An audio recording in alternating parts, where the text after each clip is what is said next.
Hey everyone, blessed be. This is a video response to Annika from OathBoundSecrets, the What Kind of Witch Are You video, which I've seen a couple of other responses for recently, and I wanted to add my own voice to what's being discussed. First of all, she said that she kind of went through a few reasons why people may not decide to identify as Wiccan or might choose some other descriptor, saying that, you know, perhaps they've genuinely found something that better fits them. And I can kind of see why it might be a question, because Wicca is a very broad umbrella.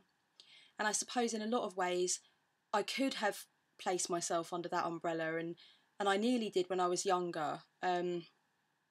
I mean, for a start, Wicca is so completely accessible. There's lots of resources available when you're first getting into witchcraft and understanding more about how paganism and magic relate to each other and fit together. Wiccan resources are there all the time. So obviously I did, you know, I had Wicca by Vivian Crowley and you know, the kind of books that I used for more generalised information about witchcraft, but obviously it would have made sense for me to go under the Wiccan umbrella. You know, in many ways I could stand beneath it, I suppose. And there's something quite comfortable and attractive as well about structure and about a created tradition which is kind of held as a standard by everybody. So everybody understands where they are, there's an accepted method. And I think on and off through my path that has attracted me as well to an extent. There are a few things with regard to Wicca that I keep in my practice that I learned when I was younger and started incorporating into my practice when I was younger that I have kept.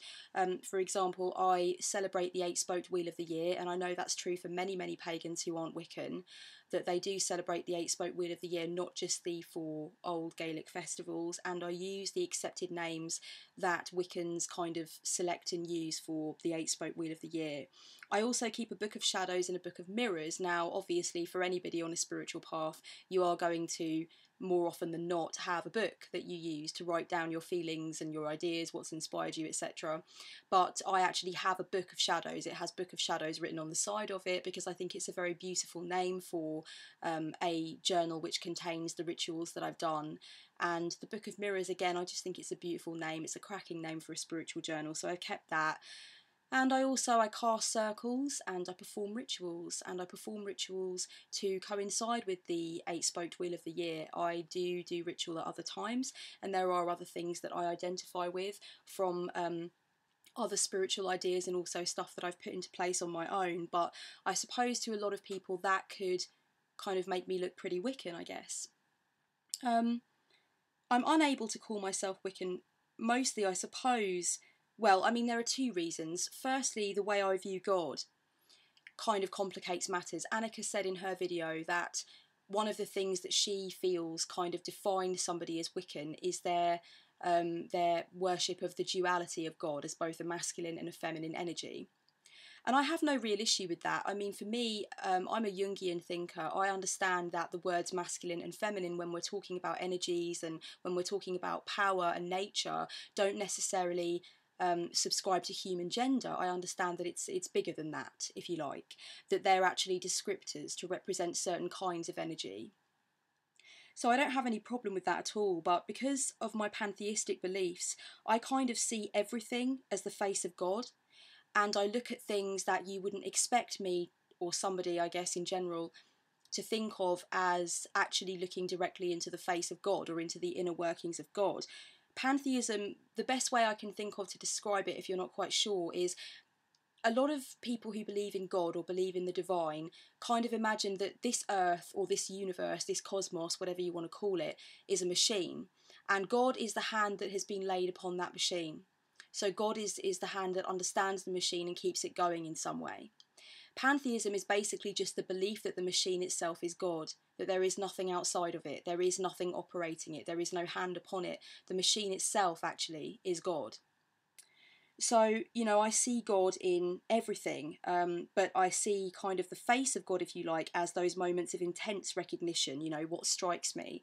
So it could be 2 tree trunks wound up together, sort of that's the way they've organically grown. And I stop and I look at it, and that's almost like looking into the face of God. I see God in both kind of the grotesque and the uncomfortable, the things that human beings kind of shy away from, but also obviously in things that are evidently so beautiful and kind of speak to our soul in a much nicer and less harsh kind of way.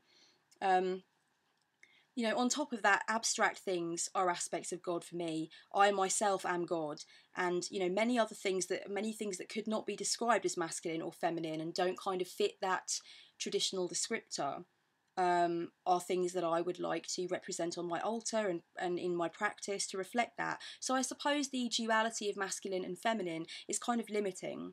And I understand that for a great many Wiccans, worshipping one goddess and one god is actually just a more pared down and intense sort of way, if you like, of worshipping the all, which is believed to kind of incorporate all of it. So it's more of a soft polytheism where you feel that all aspects of every man-made ideal of what the divine is, I suppose you could say, without trying to piss anyone off here, obviously. The idea with soft polytheism is that they're all aspects of the one, the all, the great maker, whatever you want to call it. But still, you know, it's limiting in terms of what I consider to be God. The fact that I consider God to be inherent within all means that there's a lot of different things that I'll want on my altar and I'll want to reflect in my practice. The same with the calling of the corners and the very big involvement of the 4 elements and the rather stringent ritual and magical structure that comes along with Wicca. Again, this doesn't sit comfortably with me. You know, it's definitely a reason why I wouldn't term myself Wiccan. The law of threefold return and the Wiccan Rede are often cited as reasons to reject Wicca. I've noticed that. I've noticed people saying, you know, I fundamentally cannot describe myself as Wiccan because even though the practices may be similar and so on, I can't accept the Wiccan Rede, I don't agree with it, or I think it's too simplistic, or what have you. I actually think that both are quite beautiful and are common sense. And in fact, if you read that line from The Charge of the Goddess, keep pure your highest ideal, strive ever towards it. I mean, that to me is common sense. If you're going to be practicing a spiritual pathway that involves using your energy to manifest your intent, then something like that, or something like the Wiccan Rede, the law of threefold return, I kind of don't really think of them as stringent laws, and I don't think of them as counterproductive, and I don't think of them as short-sighted. I kind of think it's pretty obvious in a sense. I think it's just really, in a broader term, the idea of personal responsibility, or the idea of not doing anything that you personally would feel uncomfortable with doing. And I suppose that Wicca sees the harming of other beings as something that not many people that would be attracted to the path of Wicca would ever feel right about doing anyway. So I suppose it kind of speaks for itself in a way. And like I said, you know, I do borrow some of what I like from Wicca for my practice. So that line, keep pure your highest ideal, strive ever towards it, you know, I would cherry pick that. But that, again, is why I am myself very un-Wiccan, I suppose. My cherry picking, cherry picking has become a little bit of a derogatory term, hasn't it, for Christians who decide that the fire and brimstone side of the Bible needs to go, but the love and light stuff can stay. So I suppose cherry picking is kind of an unfortunate term, but you get my meaning. So what would I call myself?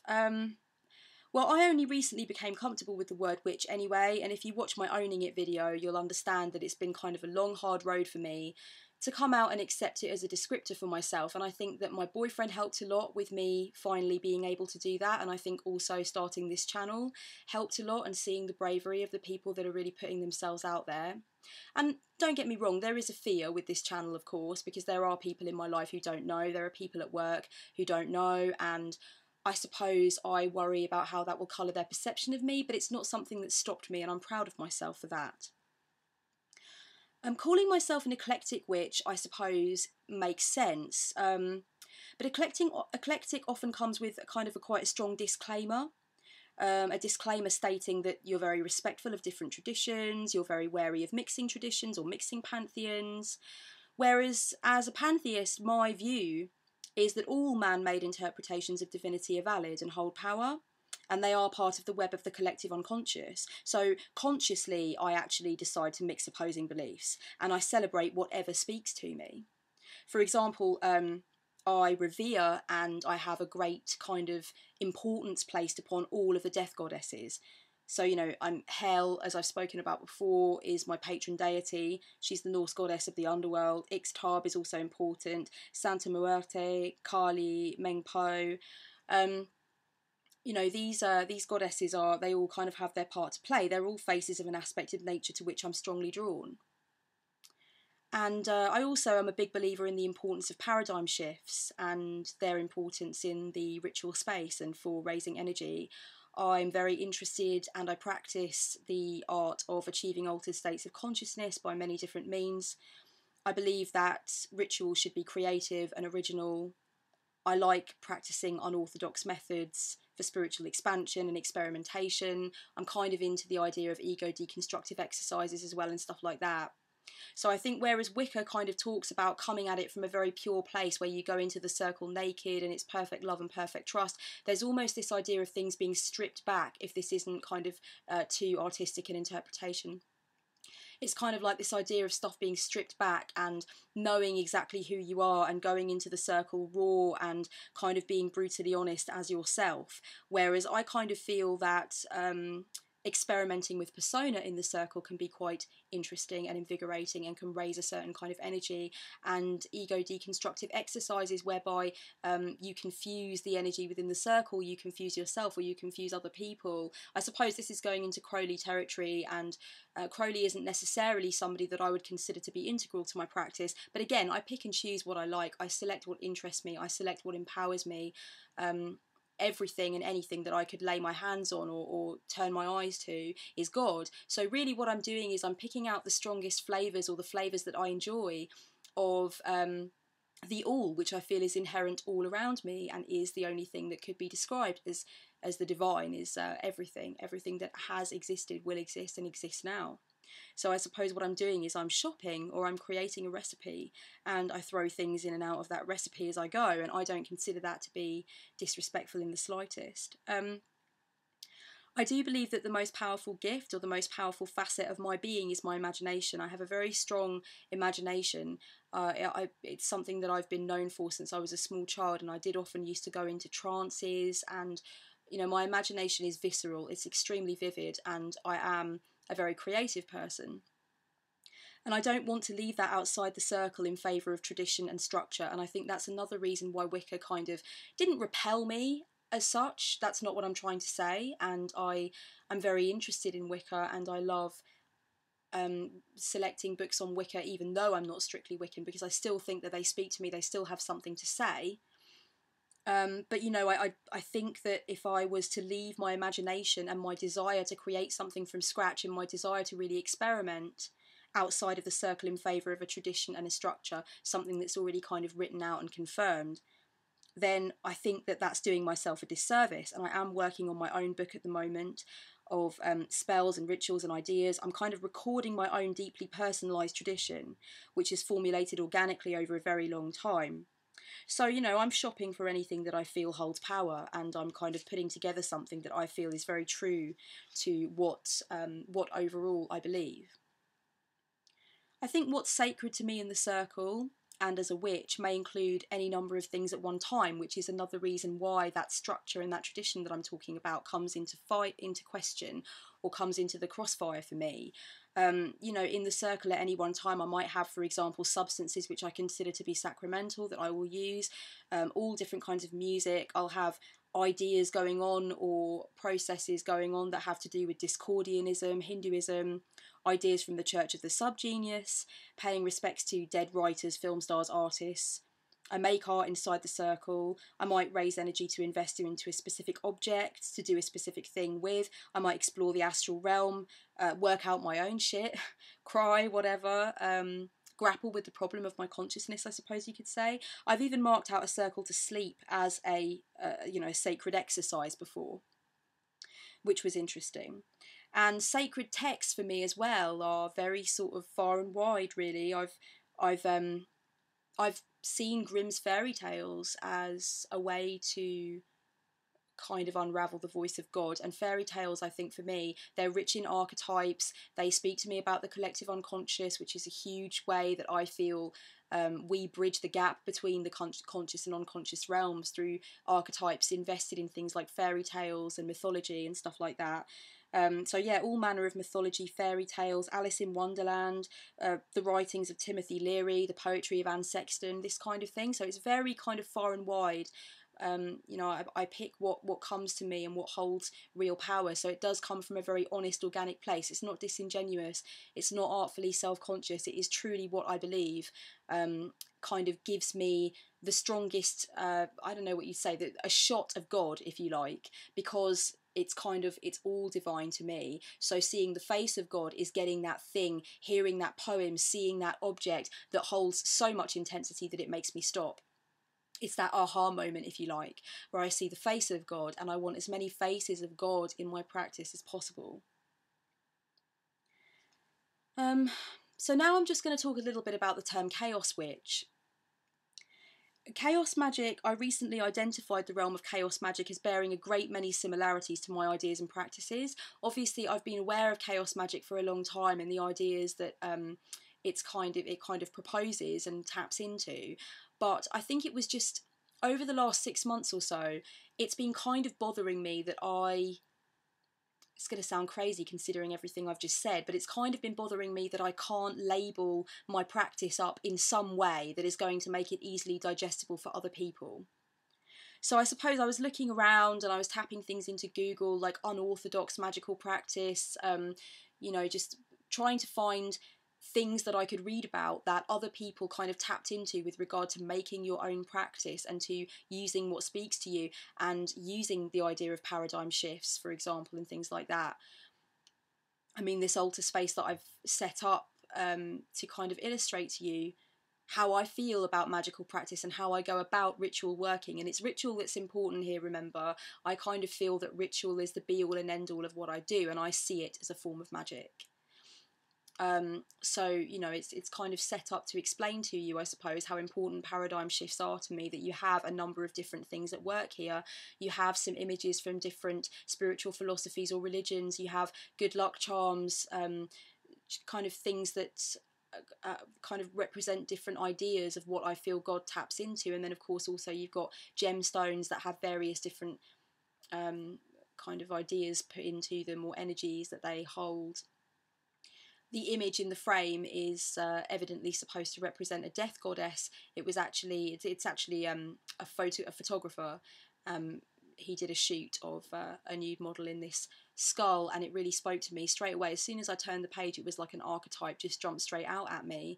And I use images like that to represent all of the different aspects of the divine that I feel that I really tap into, or that really say something to me honestly about the way I relate to and connect with and react to my own existence and my own consciousness. And that's why death goddesses are so important to me, because I do have certain beliefs about death, about that it's the great mystery, that it gives meaning to life and stuff like that. So I think when I see images like this one that I have in the frame here, it kind of just helps me to give a visual image to a lot of what I'm addressing and getting down with in the circle, is what I suppose you could say. So yeah, chaos magic does bear many similarities, and I'm exploring it slowly. I'm reading Phil Hine and Peter J. Carroll. I've been a fan of Grant Morrison for a while, but I'm kind of getting more heavily into him as well. And when I read about chaos magic and I read about stuff like the Gnostic state, stuff like that makes total sense to me. That is stuff that I've been doing and thinking about and working with for years.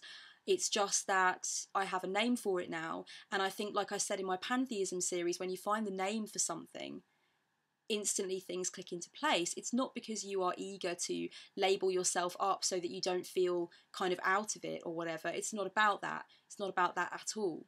It's actually just about kind of looking at yourself in the mirror for the first time. It's like walking past a mirror and realising that you've never really looked at yourself before. That's what it's like finding the label that really fits. You know, it's not something that you should use to protect yourself. It's not something that you should use to bolster yourself or your abilities, you know, or how profound your spiritual practice is. It really should just be something that makes you go, ah, you know. And then, of course, once you've found the label, you can start looking for the resources, which is so fantastic. Since I've realised that I'm a pantheist, which happened a few years ago now, I've been able to grab books on pantheism, go to websites on pantheism, instead of kind of sitting there going, how can I read instantly and at my leisure about the ideas of God that I actually favour and work with? And it's the same now with chaos magic, actually. I'm finding a lot of the time I'm checking these resources, and I'm looking at getting these books, and I'm listening to these interviews online, and I'm thinking so much is dropping into fucking place. Oh my, this is just so true to what I've been doing for so long. So, you know, that's why the label is important. And I think one thing that I grappled with chaos magic, and I'm slowly coming round to the idea of terming myself a chaos witch simply because it explains so much to so many in so little time. But I think one issue that I took with chaos magic at one point was the idea of belief as a tool. So basically the idea that you adopt a belief to serve a certain agenda, or to make a certain thing come to pass, or to tap into certain energies that you wish to experience. And then you discard that belief, or you mix it up with other beliefs that are completely contrary to it, so syncretism. And this was troublesome for me because, you know, I am a pantheist. It's not a belief I'd ever throw away. It's not a belief I'd ever question. It just is what it is, and it always has been that way. But then I realised that I do practice belief as a tool, actually. If I look at my ritual practice and the way it's set up and the way it works for me, I do actually use belief as a tool quite often. For example, I'm revering certain deities exactly as a hard polytheist would, because my imagination of nature as a figure makes reverence more potent, which I think is the point. You know, I think a lot of people who worship specific deities, or make petition to certain deities, which I don't, because evidently, you know, I don't think hell is an interventionist being who can actually hear me, but I do, I write things for her, which I read out in the circle, and I talk about her as if she is, you know, a real woman in the sense that I'm real. You know, I believe that the realm of the imagination is a potent place, and I believe in the web of the collective unconscious, and I believe that she has her place. I believe that her name and her image have been invested with the kind of energy which is important, with the kind of energy that moves mountains, with the kind of energy that invigorates us and makes us human. You know, she is a representation of the understanding and the feeling that we have about the great mystery that takes place after death, and that makes her very important and a very potent force in my life. But I do not believe that I can make petition to her. I'm not a hard polytheist. I don't believe that. I don't believe these deities are all real in the sense that we can commune with them and such. So, you know, I would say that in that way I do practice belief as a tool, because some of the ways in which I relate to hell in my circle do look like the way a hard polytheist kind of communicates with their deity, like offerings, for example. On Samhain I make an offering to hell. I do what I do in the circle. I go outside, I bury that offering in the ground. This is the mark of a hard polytheist, but for me it just makes reverence more potent if I imagine that this aspect of divinity that I'm getting in touch with and really revering is in the figure of this kind of half skeleton, half maiden, enchanting, enigmatic figure from Norse mythology, then it makes reverence more potent. So in a way I do use belief as a tool. And another way that I've realised I use belief as a tool is that I have lots of elements of folk Catholicism and Catholic practice in my practice, because it was my first exposure to organised religion and spirituality. It was my first exposure to a set practice. I come from, on my father's side, a devout Irish Catholic family. So I was going to church pretty much as soon as I could ask my nana if it was okay for me to go, and even before that.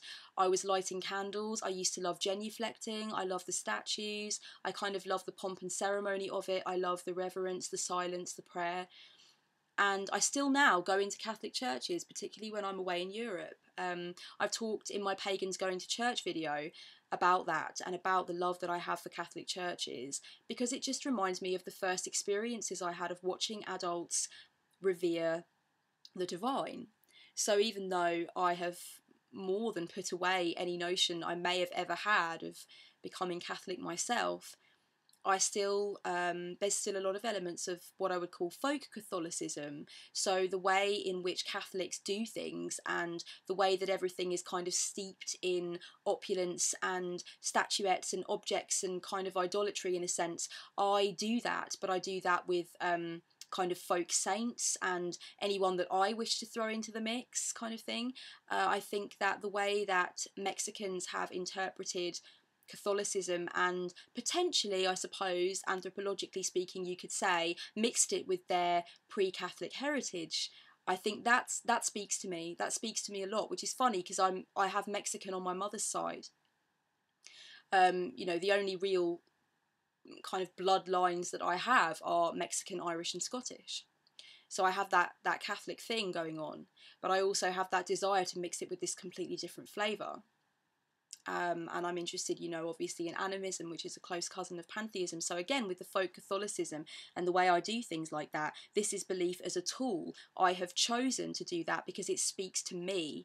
It's not something that necessarily makes up my practice in any way that I could say, oh, you know, it's folk Catholicism or whatever. But I have kept those aspects of Catholicism that spoke to me, that enabled me to revere deity in the way I wanted to. I've never been able to let it go. I've never been able to let that Catholic experience go, and that to me is an aspect of belief as a tool. So that is what I'm doing, and I've kind of accepted that now, and I understand that actually belief as a tool is kind of a potent idea.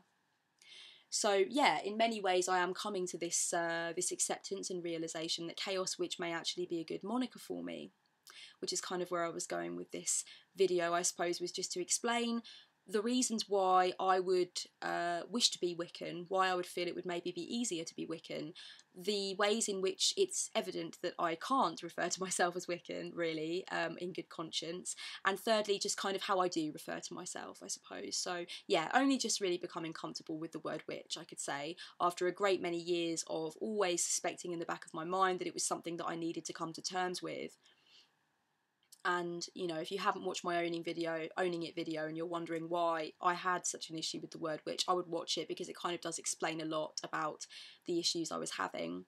And I'm just hoping that this has been interesting, and hope it's not been too weird with me placing the camera on something else aside from my mush, but I was kind of getting sick of seeing my own face, and I really do actually enjoy the discourses that people film where they're actually just having their camera on their altar or their shrine or a little bit of a sacred space they've made. So I thought that, one, it would help to illustrate my chaos witchery, because you can see that a few of the things here are pretty chaotic in their nature with regard to where they come from, and how they can or cannot mesh together, I suppose, in certain people's minds. So it's like this is kind of a representation of syncretism in the extreme. But I also think that I wanted to do it because I kind of like the idea of the camera focusing on something other than my face for once.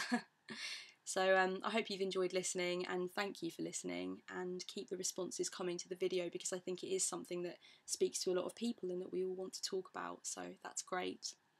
Blessed be, people, and enjoy the rest of your weekend if you're watching this at the weekend.